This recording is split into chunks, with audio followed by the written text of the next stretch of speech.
A atração a seguir é recomendada para todas as idades.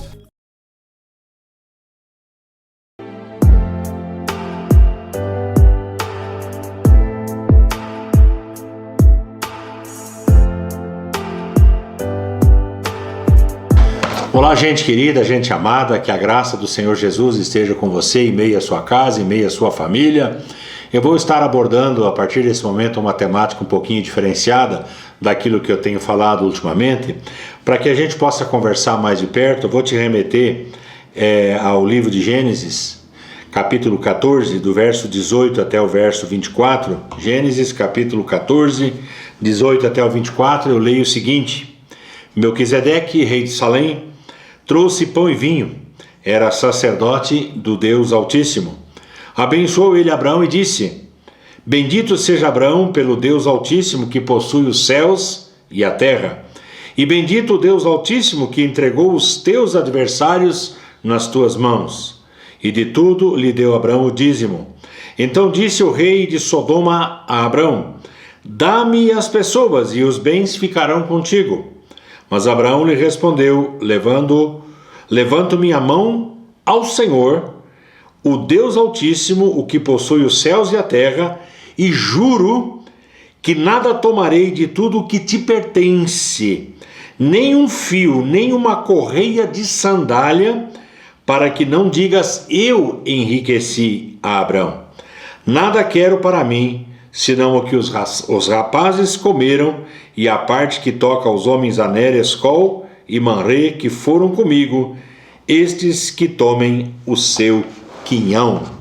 Esse é o texto, um pouco complicado, um pouco difícil, mas eu vou tentar contextualizar, vou tentar levar você ao contexto onde essa palavra foi pronunciada e depois redigida. Olhando aqui no capítulo 14, você vai, se você tiver uma Bíblia e puder acompanhar, você vai ver que tem um título dizendo que 4 reis fazem guerra contra 5. Então nós estamos aqui num contexto de guerra, aonde nessa guerra de 4 reis contra 5, o sobrinho de Abraão, Ló, presta atenção, o sobrinho de Abraão, Ló, foi levado cativo. Está ali no capítulo 14, no verso de número 12. Apossaram-se também de Ló, filho do irmão de Abraão, que morava em Sodoma, e dos seus bens, e partiram. Quer dizer, sequestram Ló e levam os seus bens, tudo aquilo que ele tinha. Então esse é o contexto. O que acontece com Abraão? Abraão fica sabendo que o seu sobrinho Ló foi levado cativo por um desses reis, ou pelo conjunto dos reis. Ele junta, segundo o que o texto nos mostra, 318 homens, e está ali no capítulo 14, no verso 14, ouvindo Abraão que seu sobrinho estava preso, fez sair 318 homens dos mais capazes, nascidos em sua casa, e os perseguiu até Dan. Ou seja, ele vai produzir ou procurar a libertação do seu sobrinho que havia sido levado cativo. Para você perceber a força descomunal desses reis, ele pega 318 homens nascidos na sua casa, ou seja, da sua família, e vai em busca da vitória, em busca da libertação do seu sobrinho Ló. Então nós vemos aqui no capítulo 14, no verso 14, os 318 homens de Abraão pelejando contra o exército daqueles 5 reis e prevalecendo. Presta atenção nos detalhes que eu estou te colocando aqui. E prevalecendo. A gente nunca entra numa guerra, a gente nunca entra numa batalha para perder. Nós sempre queremos ganhar, nós entramos para vencer. E os servos de Deus, aqueles que andam com o Senhor, eles sempre são vencedores. Na verdade, o apóstolo Paulo tem trabalhado isso e outros textos da Bíblia, dizendo que nós somos mais que vencedores por meio de Cristo, por meio daquele que nos tem amado. O que aconteceu, vamos dizer assim, após a vitória sobre os inimigos? E essa aqui é uma pergunta importante para nós, para que nós venhamos a fazer ou tomar a mesma atitude. Por quê? Porque às vezes nós temos uma grande vitória, nós temos uma grande conquista e nós achamos que a força está em nós mesmos. Nós achamos que a força está no conjunto daquilo que nos cerca, daquilo que nos rodeia, quando na verdade a força está em Deus, a força está no Senhor, e a força vem dele nos capacitando para a vitória.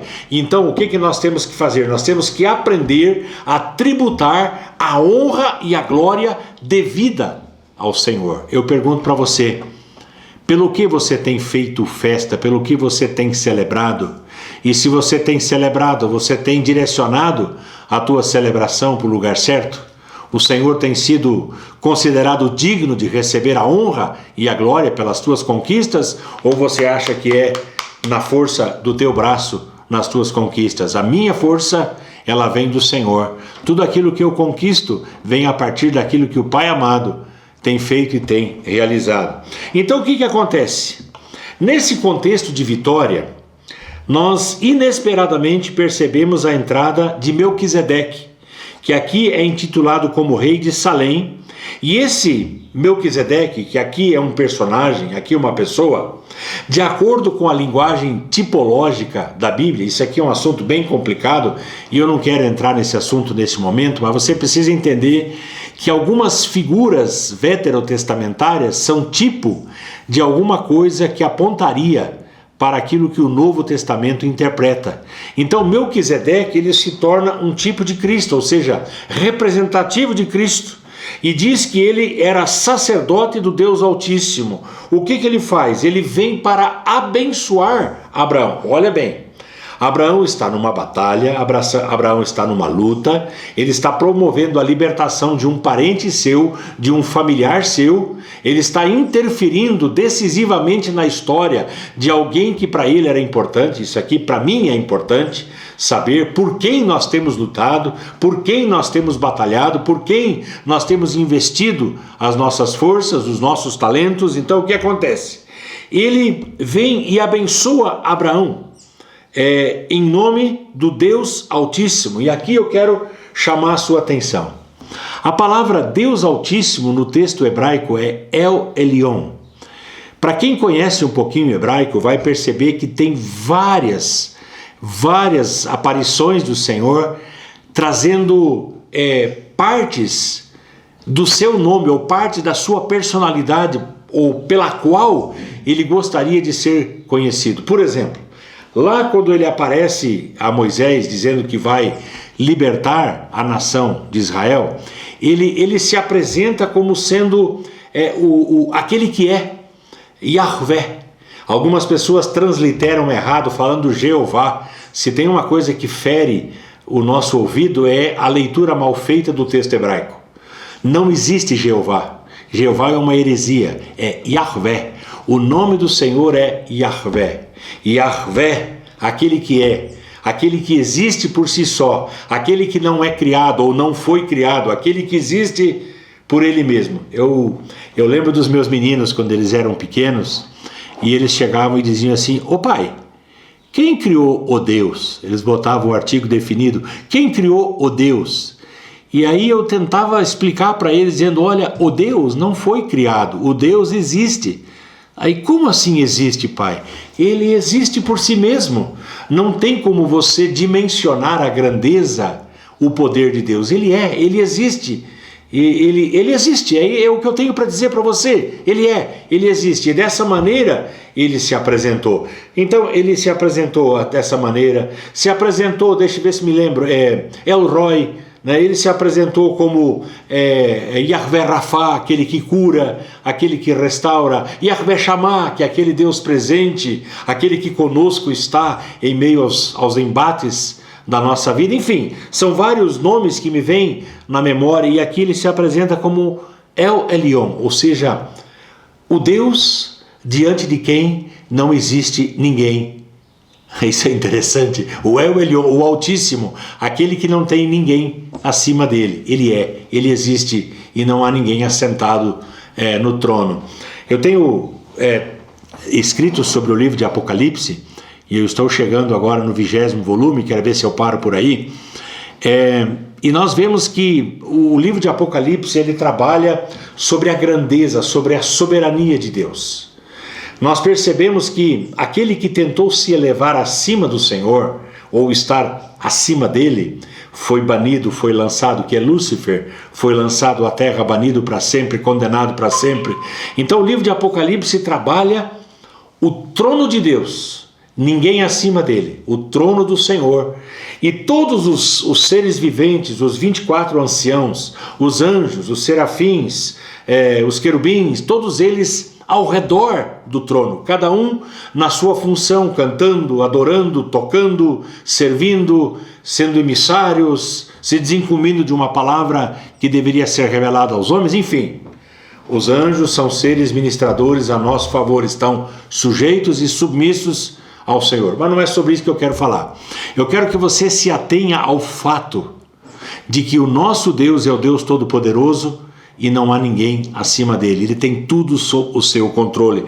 Então, quando ele se apresenta como o Deus Altíssimo, aqui nesse capítulo 14, no verso 19, e aparece pelo menos 4 vezes no texto, você se apercebeu no verso 18, no verso 19, no verso 20 e no verso 22. 4 vezes ele se apresenta como o El Elyon. El Elyon aparece 56 vezes na Bíblia, 56 vezes. Dessas 56 vezes, 47 estão no Antigo Testamento. E dessas 47 do Antigo Testamento, 22 delas estão no livro de Salmos. Você sabe que o livro de Salmos é o livro, vamos dizer assim, que exalta o nome do Senhor e os seus grandes feitos. Era o livro de canto, sempre do seu povo, e passou a ser o livro de canto da igreja primitiva, enfim.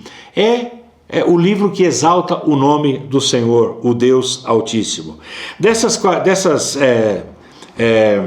56 vezes, 47 no Antigo, 22 dentro do livro de Salmos, 9 estão no Novo Testamento relacionados ao livro de Apocalipse. Então o que eu quero mostrar para você com essa conversa toda? Eu quero mostrar para você que Deus, ele desejaria, e como de fato desejou e continua desejando, que as pessoas não o tivessem, não o conhecessem como um Deus distante, como um Deus inacessível, um Deus diante de quem nós não teríamos acesso. Mas quando ele se dá a conhecer pelo nome, indica que ele quer ser um Deus de relacionamento.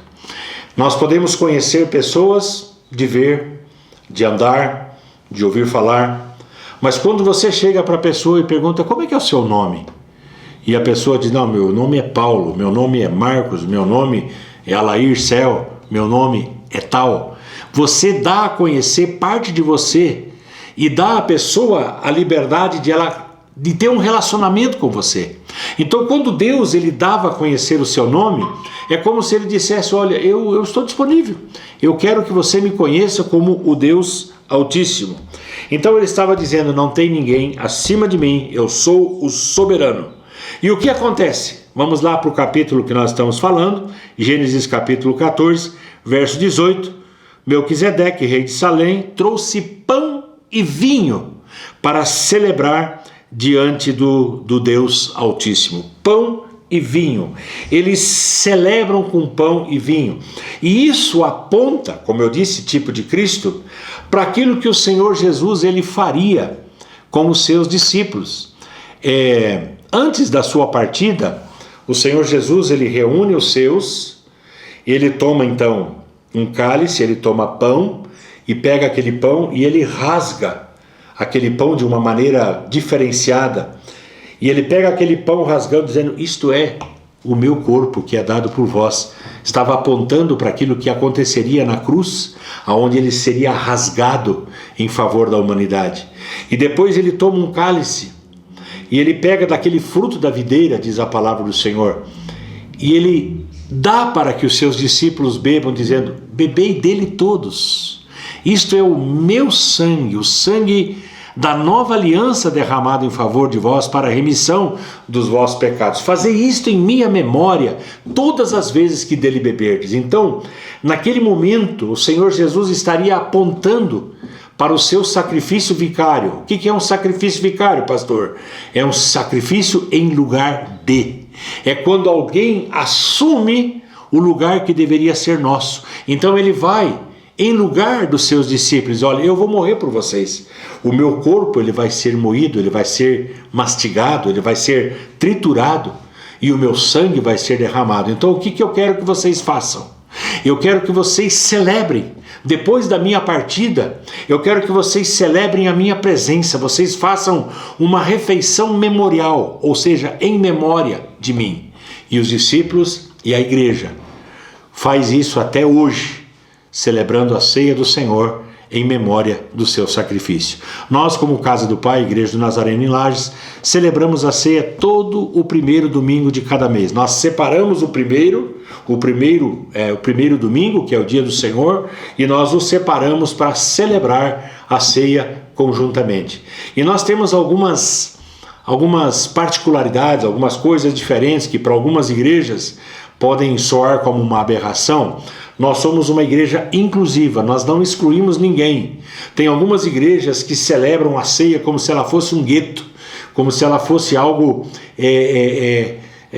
separado, sei lá, e fazem no porão da igreja. Já escutei histórias assim, para pessoas somente que são membros, são do rol de membros. E eu entendo a Bíblia falando que a ceia é para todos. Claro, tem que ter uma análise, claro, você tem que analisar se você quer andar com Jesus ou não, se você pertence ao corpo ou não, tudo certo. Mas o que nós não podemos fazer é simplesmente separar ou excluir pessoas. Cada pessoa tem que ter a sua consciência, se vai querer andar com o Senhor ou não. Ela vai trazer condenação, juízo, ou ela vai trazer cura sobre a sua vida. Outra coisa que nós fazemos, e algumas igrejas ficam chocadas, nós incluímos as crianças na ceia. Nós não privamos as crianças de participar da ceia.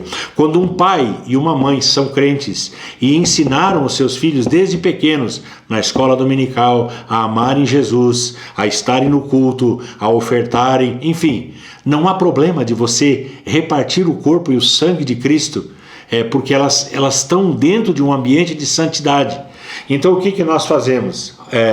Algumas vezes no meio da igreja, outras vezes, vamos dizer assim que termina a classe delas, a pastora Lucia e o pastor Cláudio são fantásticos na igreja, eles trabalham com as crianças, ministrando ao coração delas, para que elas entendam o significado e a profundidade da ceia do Senhor, e assim participem do corpo e do sangue do Senhor.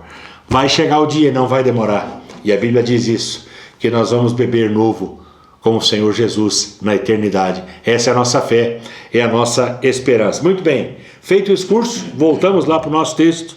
Diz que Melquisedeque, rei de Salém, junto com Abraão, eles celebram ao Deus Altíssimo com pão e vinho. E depois dessa celebração, eu não quero entrar nesse assunto, diz, e de tudo lhe deu Abraão o dízimo, ou seja, houve uma voluntariedade do seu coração para ofertar, para dar, sem que houvesse uma lei, um mandamento para tal.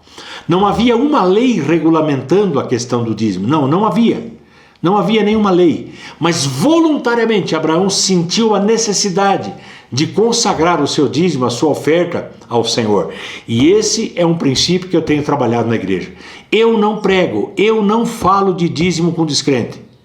Ontem, no último culto que nós celebramos, eu fiz uma diferença. Eu ensinei alguma coisa sobre isso. Por quê? Porque eu acho uma aberração você tem que pegar alguém que é filho de Deus, que é filha de Deus, alguém que se relaciona com Ele, e você tem que implorar para que essa pessoa devolva o seu dízimo ao Senhor. Tem que ser algo voluntário, tem que ser algo que venha lá do coração por gratidão, e é isso que nós vemos aqui. Abraão faz isso voluntariamente, antes de qualquer lei ou antes de qualquer regulamentação. Muito bem, vamos lá então. O inimigo, ele pode até tentar assolar você, como de fato aconteceu aqui, mas o Deus Altíssimo é por você, e é essa a tônica, depois de todo esse discurso que eu fiz, essa é a tônica que eu quero que você entenda neste momento.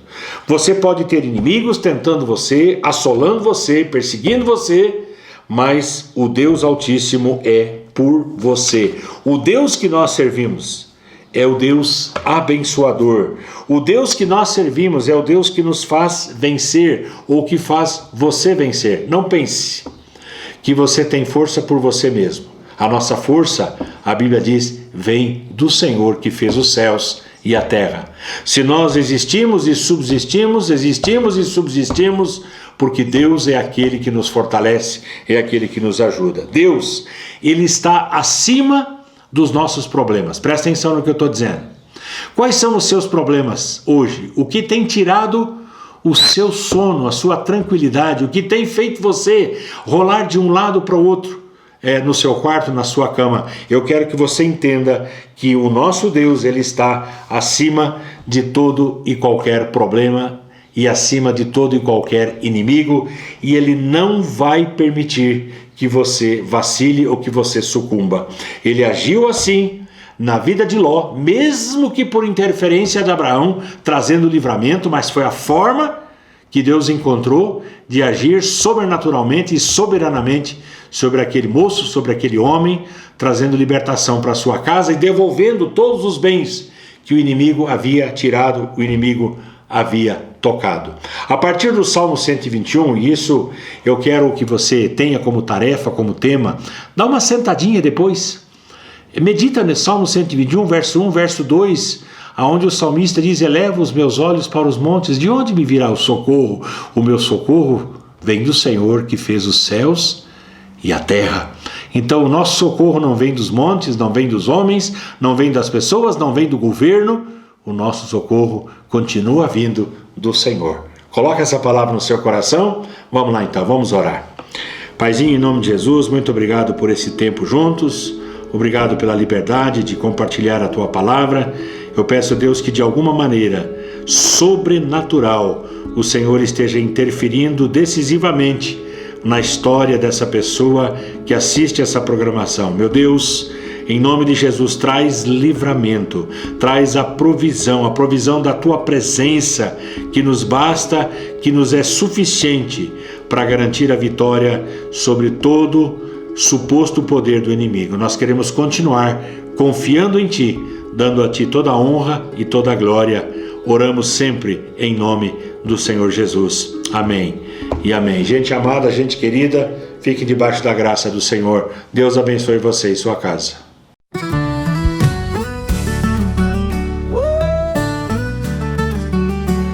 Momento sagrado que vem, transforma tudo que tem. Coração se abre então para seguir na missão, restaurando cada alma, trazendo paz e calma.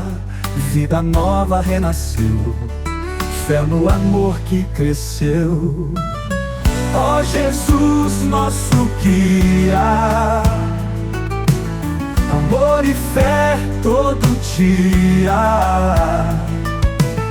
Gratidão no coração, para sempre em oração. Luz divina brilhar, nos faz juntos caminhar, transformando o coração, para sempre em oração. Luz divina brilhar, nos faz juntos caminhar, transformando o coração, em cada gesto uma canção. Cuido com carinho do nosso irmão vizinho, com fé a nos erguer, amor ao próximo viver. Ó Jesus, nosso guia, amor e fé todo dia. Gratidão no coração, para sempre em oração. Programa Momento de Santidade, Nova Era TV, lá de Santa Catarina.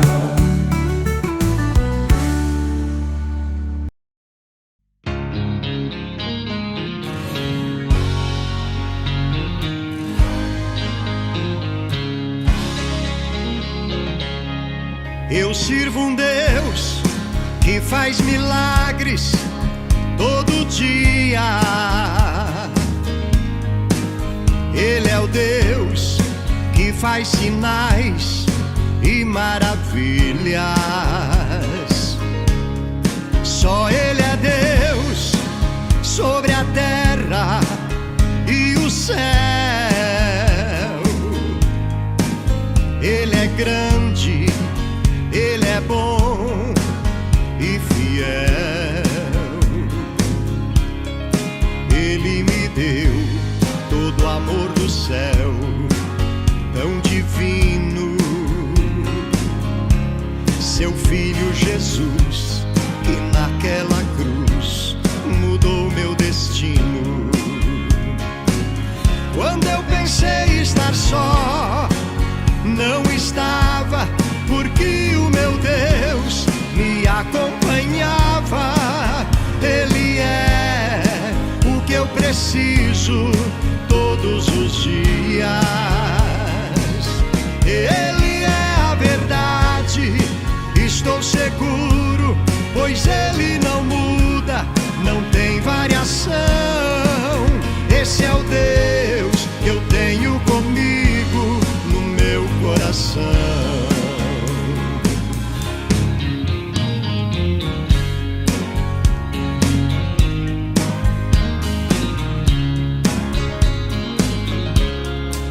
Eu sirvo um Deus que faz milagres todo dia. Ele é o Deus que faz sinais